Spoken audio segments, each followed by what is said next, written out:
Welcome to the Salesforce's Fiscal 2022 Second Quarter Results Conference Call.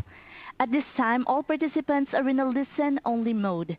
After the speaker's presentation, there will be a question-and-answer session. To ask a question during the session, you will need to press star one on your telephone. Please be advised that today's conference is being recorded. If you require any further assistance, please press star zero. I would like to hand over the conference to your speaker, Mr. Evan Goldstein, Senior Vice President of Investor Relations. Sir, you may begin. Thank you, Mel. Hello, everyone, and thanks for joining us for our Fiscal 22 Second Quarter Conference Call. I'm Evan Goldstein, Senior Vice President of Investor Relations. Our results press release, SEC filings, and a replay of today's call can be found on our IR website at www.salesforce.com/investor. With me on the call today is Marc Benioff, Chair and CEO, Amy Weaver, Chief Financial Officer, Bret Taylor, Chief Operating Officer, and Gavin Patterson, Chief Revenue Officer. As a reminder, our commentary today will primarily be in non-GAAP terms. Reconciliations between our GAAP and non-GAAP results and guidance can be found in our earnings press release. Some of our comments today may contain forward-looking statements that are subject to risks, uncertainties, and assumptions. In particular, our expectations around the impact of COVID-19 pandemic on our business, acquisition, results of operations, and financial conditions, and that of our customers and partners are uncertain and subject to change. Should any of these materialize, or should our assumptions prove to be incorrect, actual company results could differ materially from these forward-looking statements. A description of these risks, uncertainties, and assumptions and other factors that could affect our financial results is included in our SEC filings, including our most recent report on Form 10-K. With that, let me hand the call to Marc. Well, thank you, Evan. Appreciate it. And thanks for everyone for being on the call today. I am actually here in Geneva, Switzerland, with Gavin Patterson, our Chief Revenue Officer, and I'm attending the World Economic Forum's IBC meeting and Board of Trustees meeting, and it's been a great experience being here in Geneva. Very much the world is open for business here, and it's great to be meeting with our customers face-to-face and in person and discussing our business with them and talking about their businesses and how their businesses are doing in this new normal. And we're learning quite a bit about how different the U.S. is from Europe right now, and also how much has really changed, which is quite a bit. So I'm absolutely excited to be here, but I'm also extremely excited to share our phenomenal second quarter results with you. You can really see we had a phenomenal second quarter. Well, we just had a phenomenal second half. You're about to hear we're about to have a phenomenal first half as well. And we're also going to have a good chat about what we're doing with Slack, a very exciting acquisition that's now closed, and you are going to hear about number one CRM just got better, and it's incredible what's going on with Slack, and looking forward to addressing all that in the script with you. So, look, we are in a new world. There's no doubt about that. I'm sure that all of us realize that, and we are delivering success from anywhere as well for Salesforce. We've gone through a tremendous transformation, and we're now delivering this new world for our stakeholders. And from a business perspective, well, I'd say it's been an absolutely extraordinary 18 months for Salesforce. I know for all of you, and certainly for all the CEOs I met with today. We're navigating this global pandemic. We have been guided by our core values of trust, of customer success, of innovation, equality. But through all this, and through our perseverance, and through our, I think, dedication to our customers, we've been able to deliver record financial results. And with these results, we've now can say, and looking over this, we've now had 5 outstanding quarters in a row, really delivering the success from anywhere vision. Pretty awesome. So let's take a look now at the second quarter, because the numbers are incredible, and you can see we delivered our first $6 billion quarter, about $6.3 billion, and continue to maintain our very strong growth rate, our profitability, our cash flow, our margin growth. Continue to execute our new operating margin model, And you can see right now, revenue and the growth in the quarter, you can see $6.34 billion, up 23% year over year. Pretty awesome, and above where we thought we were going to be, considerably above. And I guess I'm as excited as I am about the revenue. I'm also very excited that as we're executing this new operating margin model, we can see the margin in the quarter was also a very healthy 20.4%, up 20 basis points year over year, and also delivered $386 million in operating cash flow. For fiscal year 22, we are raising again our guide to $26.3 billion, which is now at the high end of our range. It's a raise of $300 million, and it's going to represent about 24% projected growth year over year, and just really reflects, I think, how well the company is doing in its core, not just through the Slack acquisition, but you can see organically, especially when you look at the numbers over the last 5 quarters.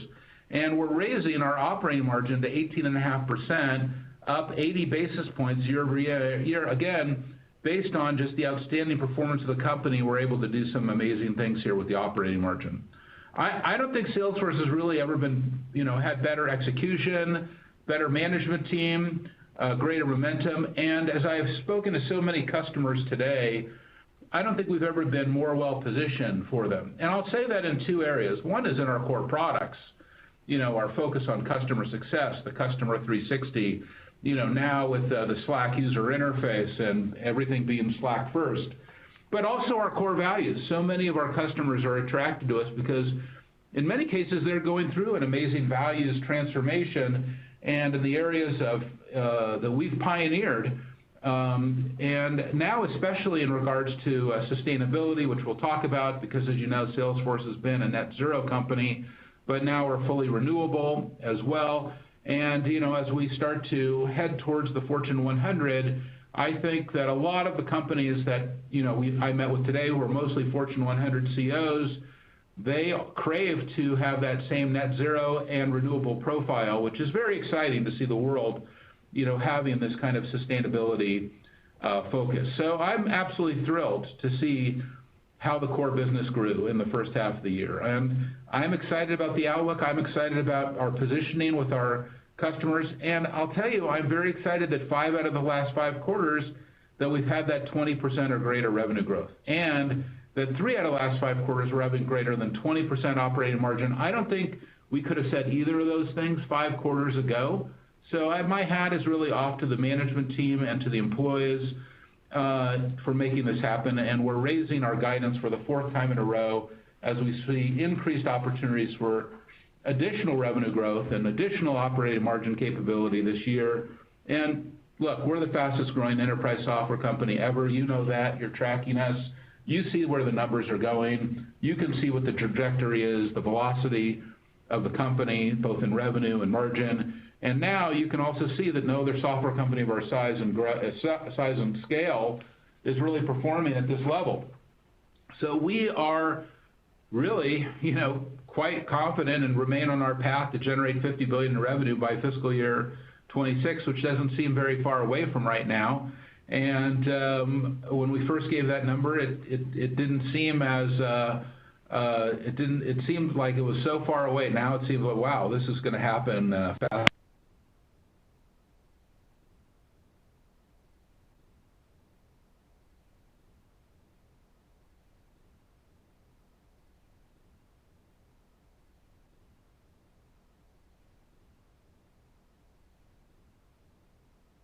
Excuse me, the line of Mr. Marco just got disconnected. We're trying to disconnect his line. Thank you.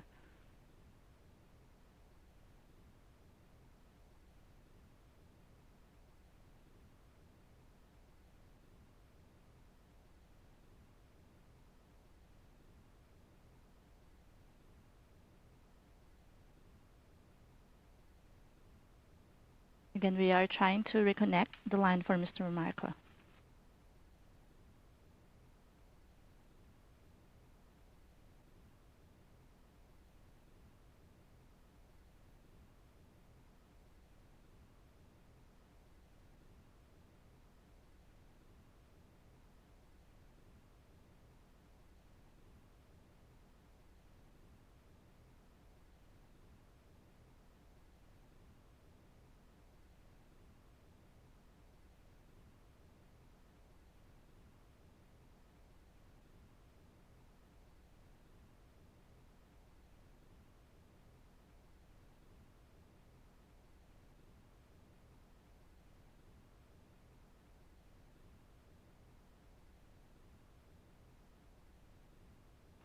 Well, I think we had a few technical difficulties with Mark there. This is Brett Taylor. I'm going to continue with the script.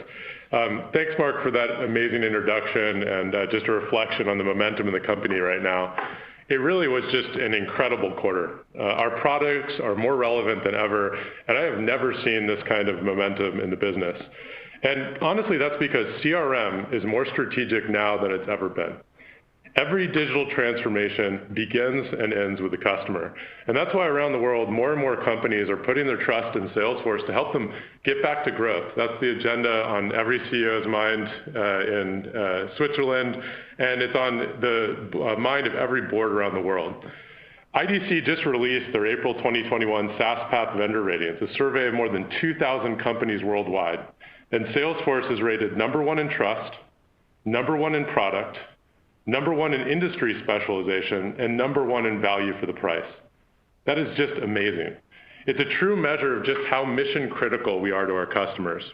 And you can just see it in the incredibly strong performance of all of our clouds this quarter. Sales Cloud has been #1 in its category for more than a decade. And this year, we've reimagined the product to be the growth platform for digital sales teams. We are already seeing the results as Sales Cloud accelerated to 15% growth year over year. Our Service Cloud is also seeing amazing momentum. All aspects of customer service has gone digital, from the contact center to field service to self-service and to bots. The scale of Service Cloud is just incredible. This is a $6 billion business whose growth has accelerated to 23% year over year. Our Marketing and Commerce Clouds also grew 28% year over year as every organization in the world is investing in direct, trusted relationship with their customers. And every one of these digital transformations is also a data transformation, which is driving the unprecedented success we're seeing in Tableau and MuleSoft. Tableau was in 9 of our top 10 deals this quarter, and MuleSoft was in 8 of our top 10 deals.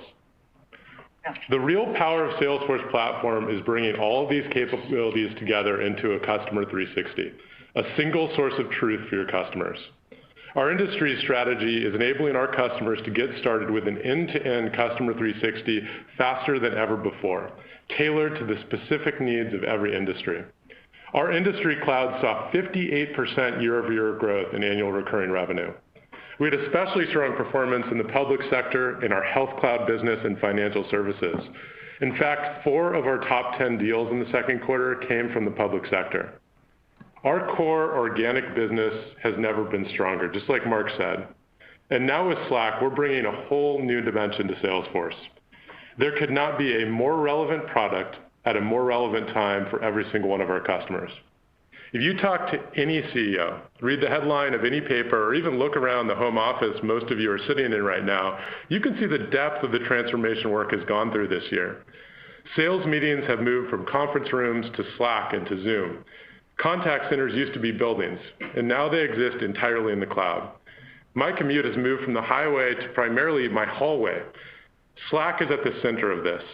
Slack is how organizations all around the world are finding success in this all-digital work anywhere world. It's your digital HQ. It connects your employees, your partners, your customers on a single platform, and a platform that people love to use. And the Slack-first Customer 360 makes every Salesforce product more powerful and more effective for our customers. Our engineering teams have really hit the ground running on this integration. Just last week, we announced our Slack-first sales, service, marketing, and analytics at our launch event, and we've got a ton of Slack innovation coming at Dreamforce. IBM is one of my favorite examples of a Slack-first Customer 360 company. Arvind Krishna is a close friend of mine, and in talking to him, he talked about how he believes that bringing Salesforce and Slack together is key for IBM to become even more connected, even more productive, and more innovative. IBM has built their entire Customer 360 on Salesforce. Over 530,000 customers, 380,000 employees, and 50,000 partners using our platform. And all of these employees are working in Slack. They've connected their workflows across Sales Cloud, across Service Cloud, and enables them to connect and take action from anywhere. Slack comes up in every single one of my customer conversations, and I could not be more thrilled with the momentum in the business. Slack's revenue accelerated to 39% growth year over year on a standalone basis, and they had great customer wins at Target, Lowe's, Condé Nast, UNICEF, Norton Healthcare. And what's really fun about this is looking at the growth of Slack Connect. We've talked a lot about this. Slack Connect is the capability to enable you to connect not just with your fellow employees, but to connect with your partners, with your vendors, and your customers. Slack Connect grew 200% year over year. This really illustrates the power of not just Slack for employee engagement, but the Slack first customer 360. Slack is a once-in-a-generation company that is transforming the way we work. And it's transforming the vision we have for our company over the next decade. I am so grateful to be able to work with Stuart and the Slack team every day, and I'm really excited to bring this vision of this Slack first customer 360 to all of our customers. And if the technology gods will allow, I'd love to transfer it over to Gavin to talk about some of our customer wins for the quarter. Gavin, are you around? I'm there. Hi, Brett. Can you hear me? Yes. You sound great, Gavin. Go ahead. Very good. Well, thanks, Brett. Momentum we're seeing in the business. And you can see that really reflected in some of the remarkable customer wins we saw, not just in the US, but around the world in the last quarter. But starting in the US, we saw our largest ever deal based on new annual recurring revenue, which is in the public sector. And as Brent said, public sector has been fantastic for us in the second quarter. Other examples, we expanded relationships with great companies like PayPal and Coinbase. While in EMEA, we had significant wins with Belron, who own things like Safelite and Autographs, Freshfields, Dyson, Vodafone, and a cracking business, Canyon Bicycles, which is a really great case study.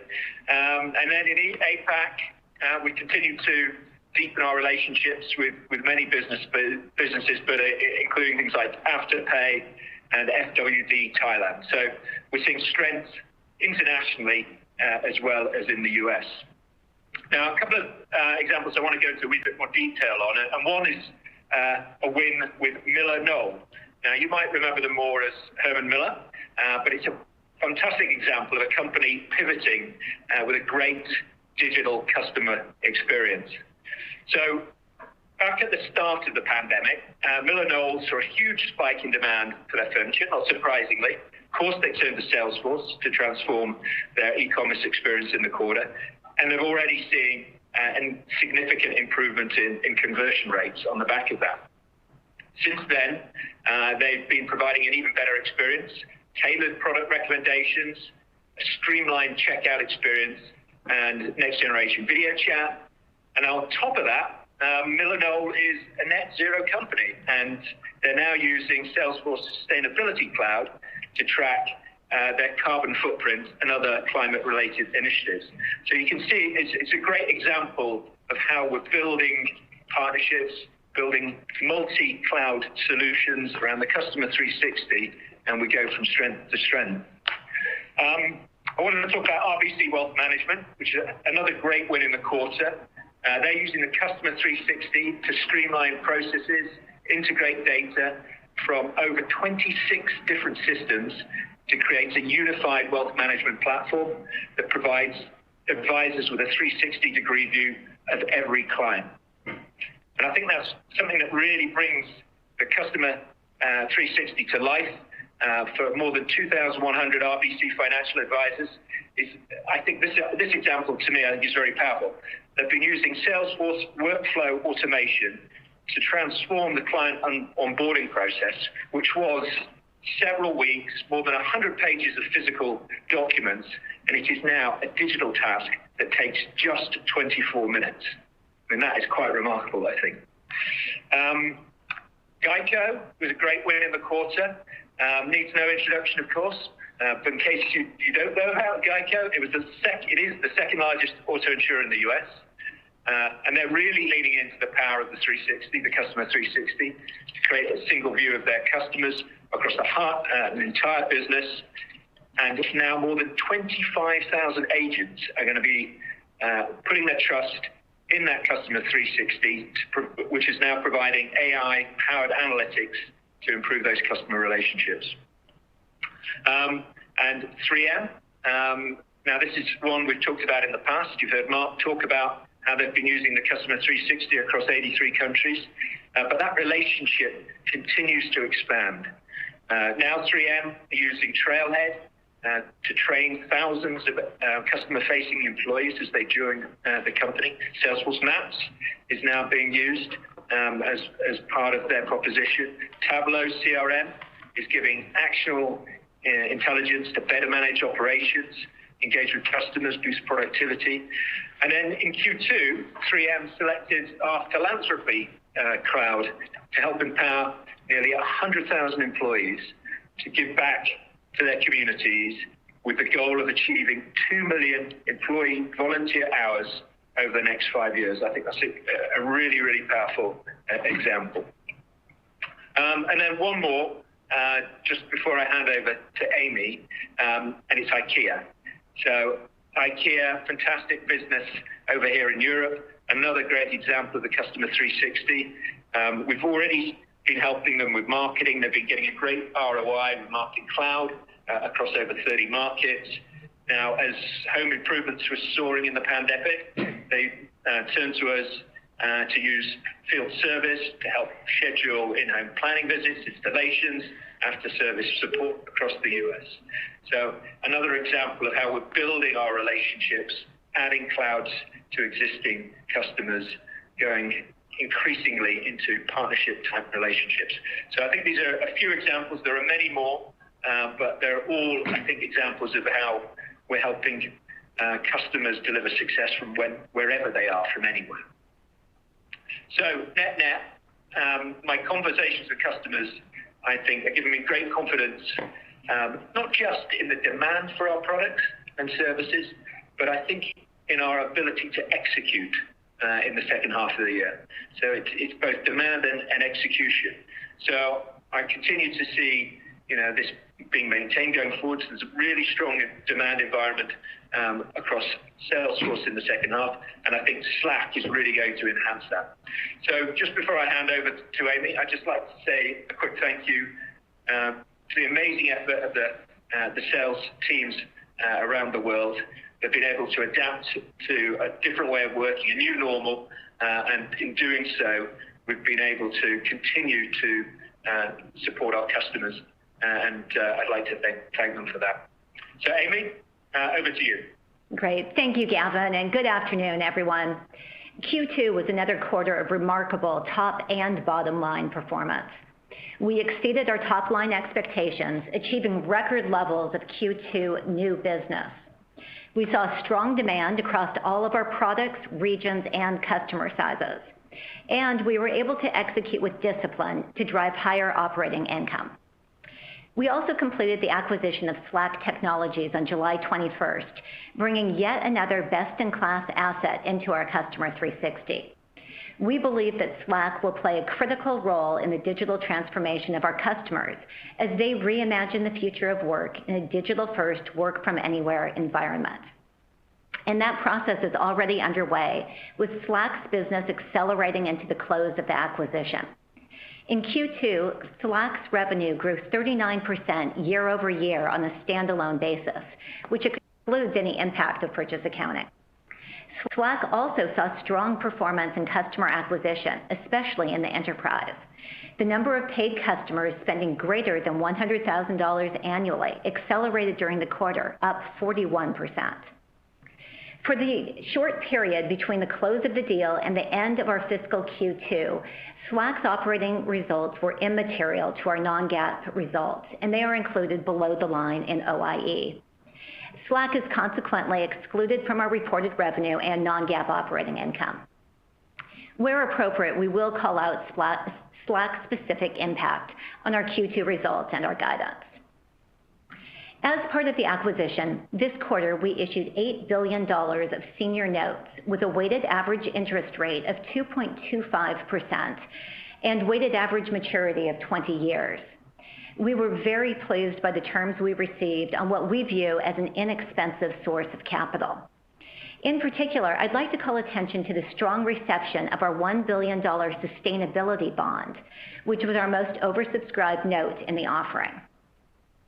And not only did we raise funds on favorable terms, but concurrent with our debt raise, S&P upgraded our credit rating to A+. Now, let me walk you through some of the results for Q2 fiscal 22, starting with top-line commentary. Total revenue for the second quarter was $6.34 billion, up 23% year over year, or 21% in constant currency. The strong new business pipeline that we've discussed the last few quarters enabled us to deliver these results as new business momentum continued to exceed our expectations. A few key highlights. We saw acceleration in Sales Cloud with Q2 revenue of $1.5 billion, or 15% year-over-year growth. Tableau and MuleSoft continued their momentum in enterprise deals, as both saw their share of the company's top 10 deals increase. As Brett noted, Tableau was in 9 of the top 10 and MuleSoft in 8 of the top 10 deals this quarter. This is an incredible accomplishment and evidence of how strategic these acquisitions have become for our customers. Public sector continues to be an area of strength, accounting for 4 of the top 10 deals this quarter. And again this quarter, our 7-figure deals on average included more than 4.5 clouds. The number of 7-figure deals, including 5 or more clouds, grew by 29% year over year, showing continued momentum in our enterprise deals. And we continue to see strength in our international businesses, which accelerated sequentially, although we will note that EMEA and APAC growth benefited modestly from the integration of acquisitions into our billing practices. We remain pleased with the progress on attrition, with revenue attrition in Q2 between 8 and 8.5%, an improvement from last quarter's 9 to 9.5%. Attrition has continued to perform better than anticipated. As a reminder, our attrition rate is calculated based on trailing 12-month performance, and we have now lapped the second quarter of fiscal 21, which was impacted by the early days of the pandemic. Our remaining performance obligation, representing all future revenue under contract, ended Q2 at approximately $36.2 billion, up 18% year over year. Current remaining performance obligation, or CRPO, which represents all future revenue under contract that is expected to be recognized as revenue in the next 12 months, was approximately $18.7 billion, up 23% both year over year and in constant currency. Slack represents 4 points of growth, ahead of the 3 points we guided to last quarter, due primarily to changes in our assumptions around purchase accounting. Turning to operating margin. Q2 non-GAAP operating margin was 20.4%, benefiting from revenue outperformance, efficiencies from a work-from-anywhere world, and a focus on disciplined spending. Salesforce recorded $45 million of transaction-related costs due to closing the Slack acquisition during the quarter. Q2 GAAP EPS was 56 cents, and non-GAAP EPS was $1.48. The outperformance in the quarter was primarily due to higher revenue and expense efficiencies, as well as realized and unrealized gains on our strategic investments portfolio. These mark-to-market adjustments benefited GAAP EPS by approximately 42 cents and non-GAAP EPS by approximately 43 cents. Turning to cash flow, operating cash flow in the second quarter was $386 million, down 10% year over year. On a cash basis, Salesforce paid $43 million of transaction fees related to the Slack acquisition. CapEx for the quarter was $213 million, leading to free cash flow of $173 million, down 45% year over year. And as a reminder, we continue to expect cash flow seasonality to skew higher to Q1 and Q4. Slack's operating results had no impact to Q2 operating cash flow or CapEx. Now, turning to guidance.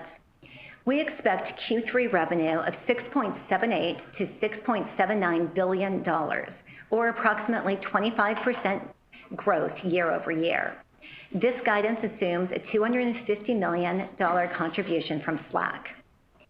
For Q3, we expect to deliver CRPO growth of approximately 22%. This includes 4 points of growth from Slack. We expect Q3 GAAP EPS of -6 to -5 cents and non-GAAP EPS of 91 to 92 cents. Now, moving to fiscal 22 guidance updates. As a result of our year-to-date performance and strong execution in the current demand environment, we are raising our fiscal 22 revenue guidance by $300 million to $26.2 billion to $26.3 billion, or approximately 24% growth year over year. This guidance incorporates an expected revenue contribution of $530 million from Slack in the second half of fiscal 22, an increase of $30 million over our previous guide. This guidance also includes $200 million from Acumen, an increase of $10 million from our previous guide. Net of the revised Slack and Acumen contributions, this represents a $260 million raise on our core business. Our ability to execute in the demand environment both remain strong. We are also raising our fiscal 22 non-GAAP operating margin to 18.5%, representing an expansion of 80 basis points year over year. This now includes an expected 150 basis points headwind from Slack and Acumen, or 10 basis points less headwind compared to our previous guidance. Excluding this 10 basis point adjustment, our operating margin guidance represents a 40 basis point raise compared to our previous guidance. We are also raising fiscal 22 GAAP diluted EPS to 81 cents to 83 cents, and raising our non-GAAP diluted EPS to $4.36 to $4.38. We expect recent M&A will be an approximately 51-cent headwind to non-GAAP diluted EPS. Please recall that our OIE and EPS guidance assume no further contribution from mark-to-market accounting as required by ASU 2016-01. We are raising our fiscal 22 operating cash flow guidance by 2 points, now expecting 14 to 15% growth year over year. The increase from our previous guide is primarily driven by revenue performance and lower headwind from M&A. The dilutive cash flow impact of Slack and Acumen now represents a headwind to our year-over-year growth of approximately 7 points. Excluding the anticipated impact of M&A, operating cash flow growth would be 21 to 22%. We continue to expect CapEx to be approximately 3% of revenue in fiscal 22, resulting in a free cash flow growth rate of approximately 15 to 16% for the fiscal year. Excluding the anticipated impact of M&A, as previously noted, this rate would be 22 to 23%. To close, we remain excited by the strength we see in the demand environment, and we're seeing record levels of revenue and operating margin. Our flagship product and Sales Cloud saw acceleration this quarter. We closed our largest deal in customer history.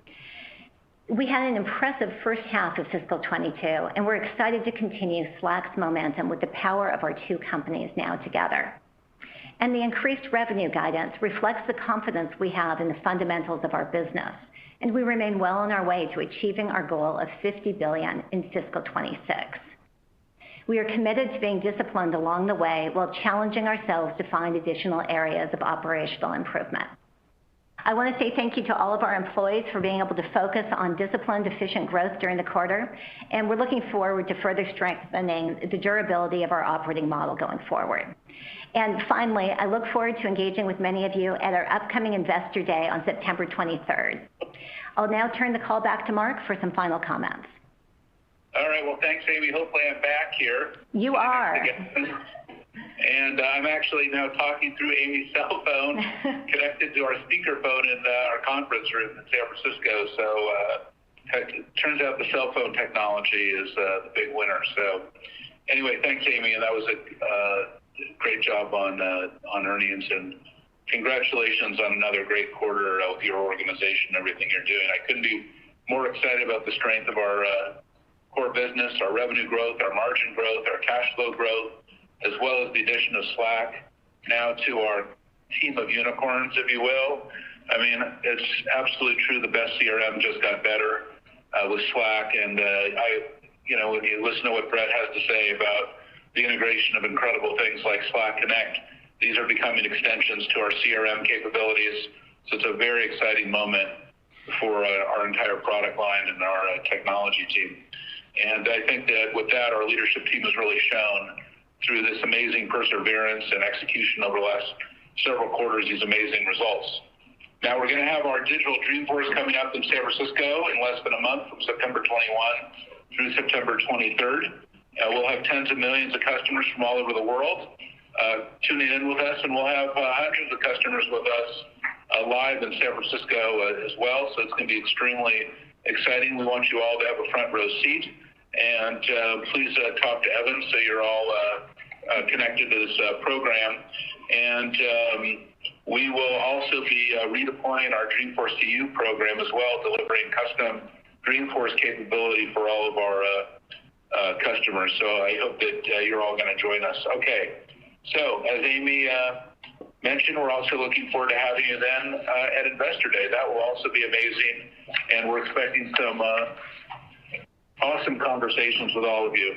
So with that, I'll open it up to questions. So everybody is online right now, and we can take all your questions. So go ahead, Evan.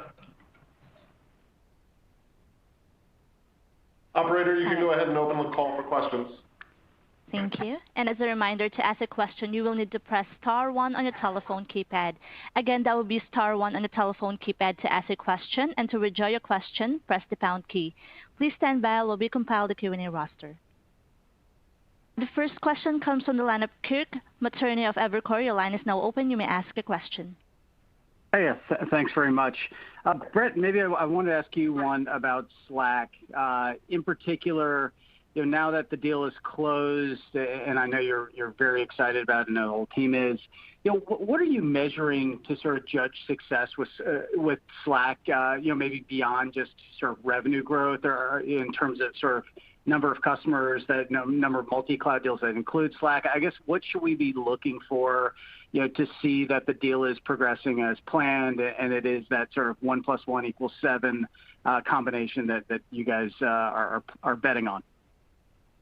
Yeah, thanks, Kirk. I think first and foremost, we're excited about this vision for the Slack First Customer 360, and that's really building not only an integrated vision between Slack and our Customer 360 platform, but also integrating our products. And actually, I think we've made a faster start to integrating our technologies than any acquisition in our history. We did an event last week on this idea of a digital HQ where we announced Slack for Sales, things like deal rooms inside of Slack Connect integrated with Sales Cloud, Slack for Service, which are things like case swarming for digital customer service teams, Slack First Marketing, Slack First Analytics. So those capabilities are going to be in the hands of our customers soon, and we have a lot more innovation coming at Dreamforce as well. And with that, you asked what we're measuring. It's, as you said, it's going to show up in things like multi-cloud deals that include Slack. It's also going to show up in a lot more departments and a lot more companies who are, perhaps using these new digital collaboration technologies for the first time in the context of doing their job, in the context of customer service, in the context of sales, in the context of marketing, and really realizing this vision of a digital HQ.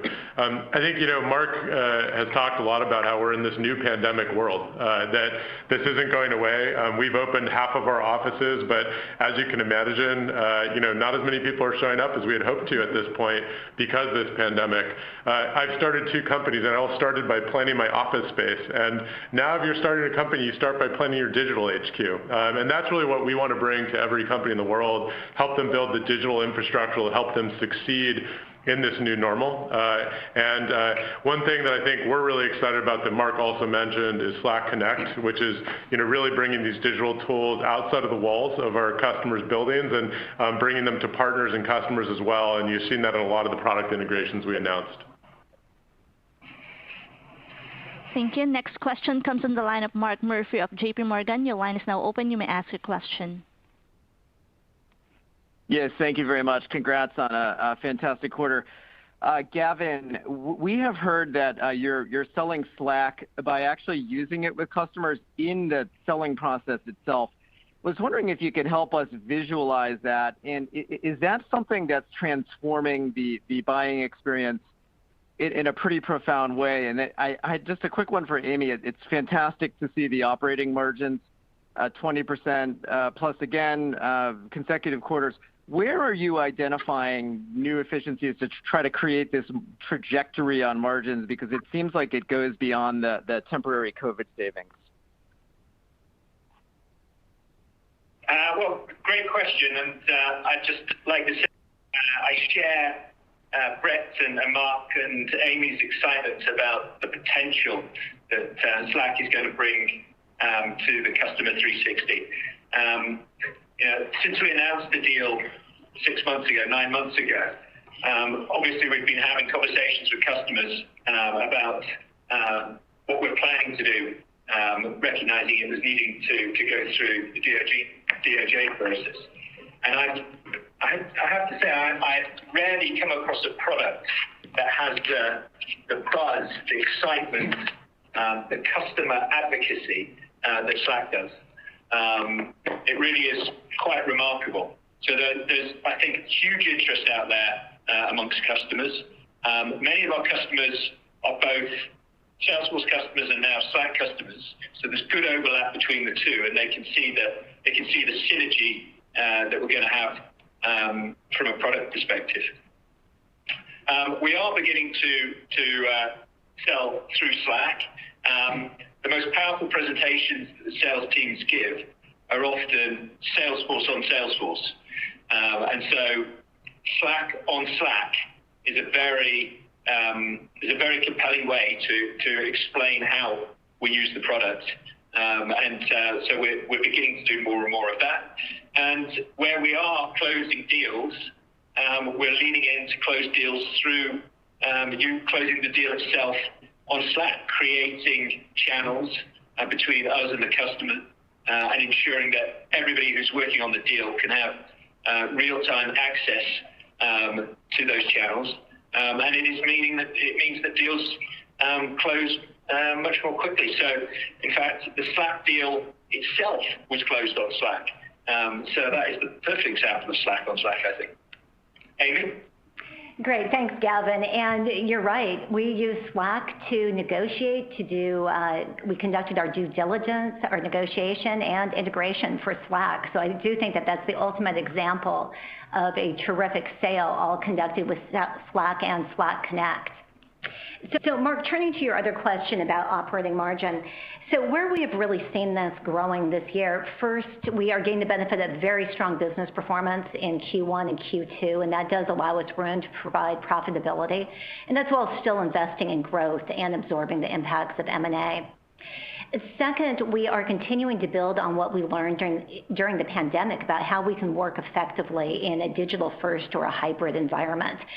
Some examples of that, virtual go-to-market motions, sales enablement, which is largely virtual at this point, or digital, and also a renewed emphasis on financial automation, which I believe will pay off in the long run. And then finally, it's simply an approach of disciplined decision-making. And when we're seeing investment opportunities, we're taking a very hard look, we are challenging ourselves, and we're finding ways to shift our operating model where necessary. Thank you. We have the next question comes from the line of Brad Sills of Bank of America Securities. Your line is now open. You may ask your question.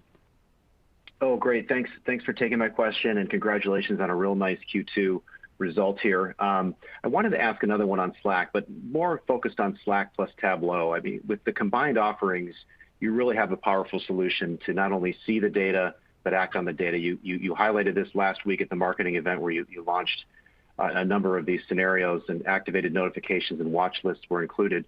So I'm just curious about that concept of kind of Slack plus Tableau combined. What are you hearing from customers and the reception there? And could that actually accelerate these kind of cross-cloud customer 360 deals? Thank you.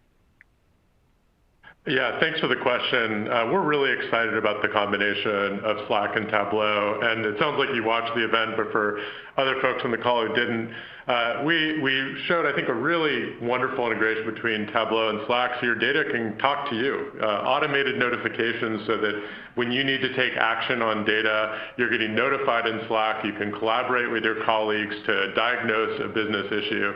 Just an incredible combination. But I think it really shows just our philosophy on our M&A and why I think we've had really unprecedented success in the marketplace and integrating our acquisitions successfully. We really try to integrate our platform. And with Tableau, with MuleSoft, with Slack, this all amplifies our vision for our customer 360.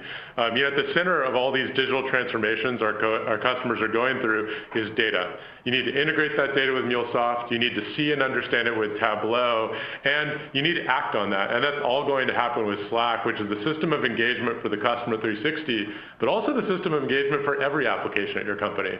So I think it's an incredibly powerful combination, and I actually think Slack has the potential to really accelerate every single product in the customer 360, Tableau included, and Tableau especially, but I think it has potential across the board. And it really goes to just this fundamental shift in the workplace we're all experiencing.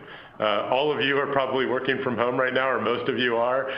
This digital HQ is at the center of every single one of the transformations we're bringing to our customers. Thank you. Next question comes from the line of Kash Rangan of Goldman Sachs. Your line is now open. You may ask your question. Hey, Kash Rangan, congratulations. My question is of Amy, and maybe a little bit from Gavin. Amy, how are you able to fund growth initiatives at the same time drive operating efficiencies? And Gavin, maybe you could shed some color on that as it pertains to the distribution side of the equation. How are you able to accomplish growth and efficiencies in terms of margin? Thank you so much, and congratulations on a fantastic quarter. Great. Thanks, Kash. On operating margin, like I said, I think we have to be able to drive growth and increasing profitability at the same time. As I mentioned, we've been doing that this year through terrific business performance, through efficiencies, through the work from anywhere, and then as well as through discipline. And Mark's talked about a new operating model. I actually like to think of it more as a new operating mindset. And it's a real focus on discipline and looking at what is going to make us a company that not just only gets us to 50 billion, but makes us a strong, durable company when we get there and positions us to sail through that. So these are multiple changes around the company, but I've been really gratified to see everyone jumping in. This has been really an effort from the entire executive leadership team. Carol, I'll answer the second question there, Kash. So we've just come off our half-year review in La Lima in Hawaii, where we got our top 100 executives together in person and reviewed the last 6 months and looked ahead into the future. And I was really happy that I was able to share 2 fantastic quarters to start the year, and really strong demand, really strong execution. And as I look into the second half of the year, I see that continuing. The pipeline's really strong. The conversations we're having with customers are accelerating, if anything. And so we chose to make the decision 3 months ago, because we could see this demand in the marketplace. We chose to increase our investment in our direct sales force to get better coverage with customers.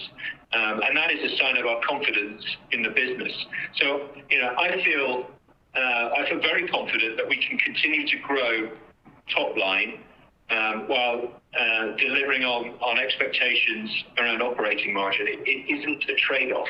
I think there's a balance that we can get between the two, making sure we seize the opportunities in the marketplace. We're able to serve that demand we can see from customers. Those multi-cloud deals that I was talking about earlier, while at the same time ensuring that we benefit from scale, and we see that in the operating margin.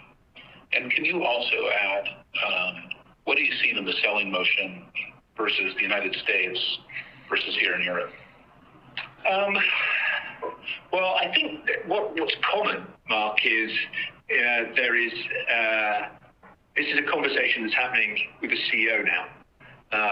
So digital customer transformation is no longer something that is delegated down the organization. It's a conversation that's going on in the boardroom. It's a CEO priority. And that means we're getting, I think, bigger deals, more multi-cloud deals, multi-year deals, and it's increasingly a conversation about the customer 360. And the real focus is on time to value. which is good for us. We want as much, we want our customers to be on a standard product as much as possible. Configuring, yes. Customizing, not so much, because there's so much innovation coming through, and it's easier to do through staying on the standard path.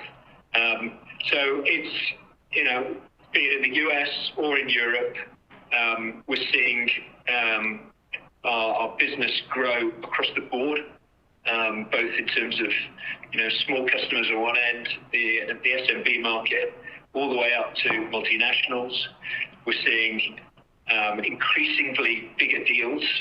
We highlighted our biggest ever deal in terms of recurring revenue in this quarter. It's a public sector deal. But we're seeing more and more, not just $1 million plus deals, but $10 million deals coming through the business. And I think that's a sign of, the increasing importance of the Salesforce offer and what it means to businesses.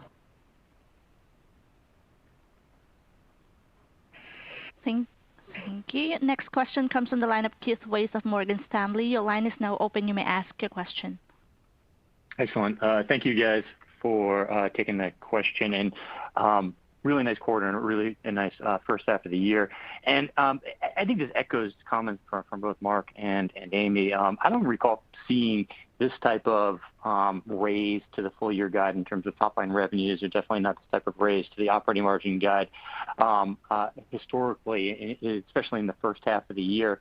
I was hoping maybe Gavin or Mark, you could talk to, what are you guys seeing in the pipeline that's giving you the confidence to increase guidance in the first half of the year for the second half of the year already? And maybe to Amy, when we see this operating margin expansion, is this durable, if you will, on a go-forward basis? And in particular, should we be thinking about T&E expenses or some of the kind of reflation of that OpEx line that might be being pushed out because of Delta variant or sort of a slower reopening pace into future years? Or is this margin expansion going to be more durable?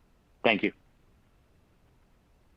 Yeah, let me take a swing at that. In so many of the CEO conversations that I'm having, and let me emphasize the ones I'm having in Europe. Number one, because of the Green New Deal that's happening here in Europe, every CEO here is focused on their net zero transformation, and they realize that for them to continue to be successful in this environment and this economy, they're having to make a net zero transformation, and that's been very important to us. We've already made that transformation, and now we're fully renewable as well, as I mentioned. The second thing is, I think every CEO that I mentioned and talked to today and yesterday, and probably in conversations that I've had in the last several months, are going through all types of supply chain challenges. I'm sure you're hearing that in your own checks with your clients, but that's been very surprising to me. And I would say that's the second CEO priority.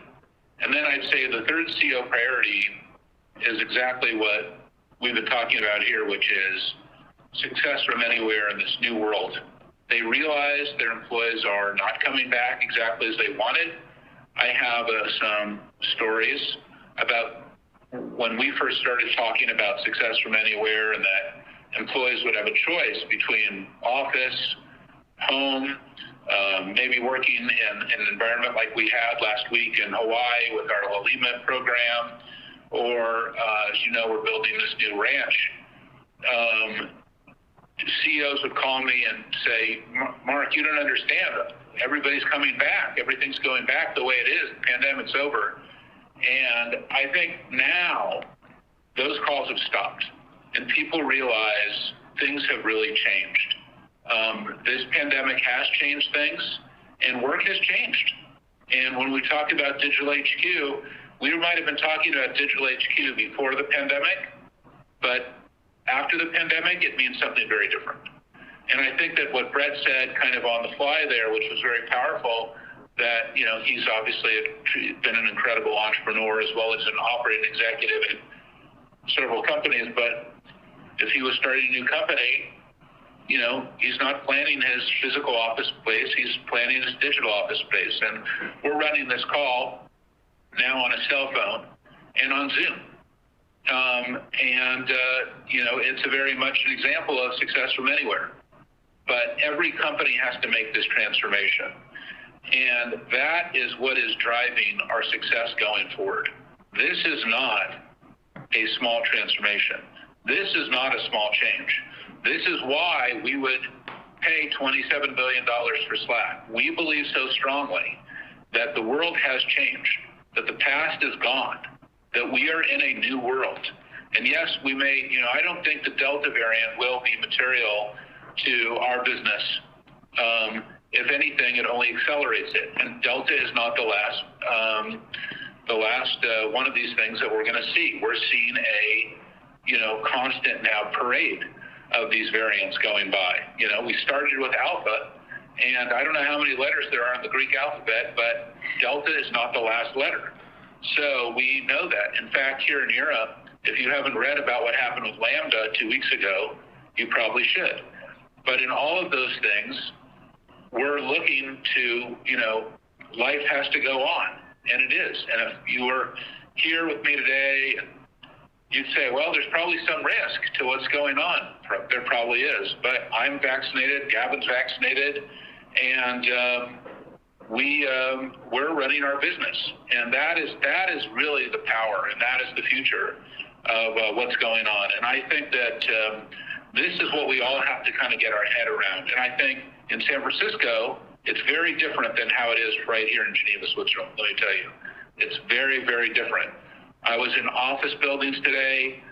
There's nobody in my office building right now. And also people are not wearing masks in office buildings here. Everybody is supposed to wear a mask legally in San Francisco right now. So things are different, and this is what is amplifying us. So we're in a tremendous new world, and Salesforce has never been more positioned, I would say Salesforce has never been better positioned for an economy and for a world. The first thing that I heard from Gavin was, we're open for business, and this is we're going. Do you want to add to that? I want to talk a little bit about the pipe, Mark, and our confidence in it. And we've put a lot more focus on executional excellence, if you like it, and grip on the operating metrics around the pipe going forward. So, I have a great deal of confidence in what I can see. We spent a lot of time looking at how everybody in the sales organization is contributing through participation and through enablement, through productivity, and really driving performance across each of the OUs. We've flattened the structure so that we can move in a more agile manner and give more accountability to operating unit leaders. And it's that focus on, second and third order metrics around the sales operation that means that I can have the confidence as I look forward into what we're going to deliver over the next, not just 2 quarters, probably into next fiscal as well. And it's a balanced pipe. So there's strength across the board. You can see it in the numbers that we've released today. I see that going forwards. All clouds are contributing. There isn't any weakness across the board. That's amazing, isn't it? Yeah. And I think it also speaks to what Brett said as well, in terms of we've had a real focus with our acquisitions to make sure they're integrated, that we're selling a platform. We don't use the word suite at Salesforce. That hasn't been part of our nomenclature. But we have a very nice integrated platform, and we have a lot of very relevant products in today's world. It's kind of amazing, isn't it? It is. And geographically, just to finish with, there's again strength across the board. The US consistently growing 20% plus in revenue. EMEA 32% this quarter. APAC 26%. So we're growing across the board, and growth internationally is not coming at the expense of growth in the US, and that's why we're posting these really strong numbers. And that strength in the core business the cool clouds is something that we've really, and you've been able to, and I think Amy hit this point and Brad hit it as well, but this new operating margin model that we're executing, that I think several of our friends who have been asking questions, have picked up on, that we are operating at a different type of model here. We've had now 3 out of the last 5 quarters greater than 20%, and we have a lot of swagger when it comes to our operating margin. The pandemic let us kind of have a beginner's mind in regards to our entire business. And we made strategic decisions, we made tactical decisions, but we also made decisions in our core way that we're operating our business, and you can see that with these operating margin results. And also, I'm sure it was subtle to everybody, but after doing one of the biggest acquisitions in our history, we also, just raised our operating margin again, and our guidance. So that is very exciting. Great. Amy, do you want to just add to that? Yeah, sure. Keith, to follow up kind of at the end of your question, as Mark said, we are in, he said very powerfully, this is a new world. We are not going back to the pre-pandemic way of working.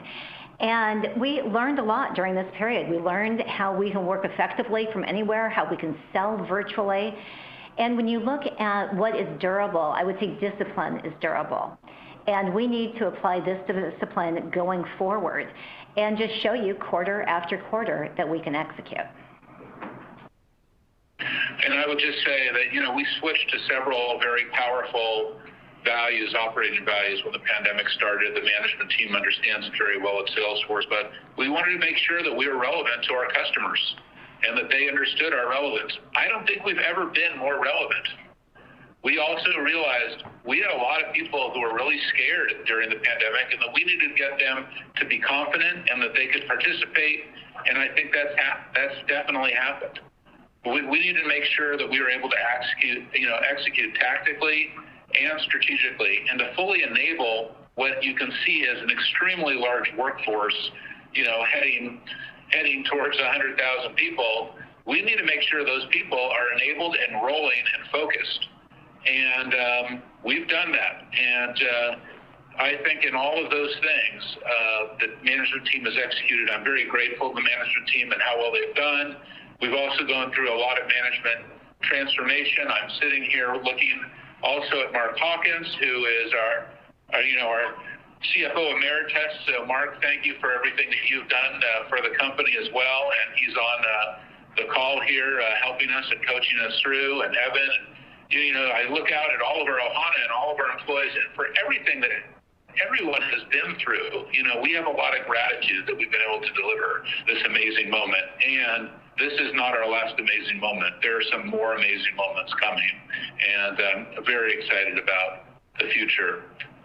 So with that, I will turn it back over to you, Evan. Thank you very much.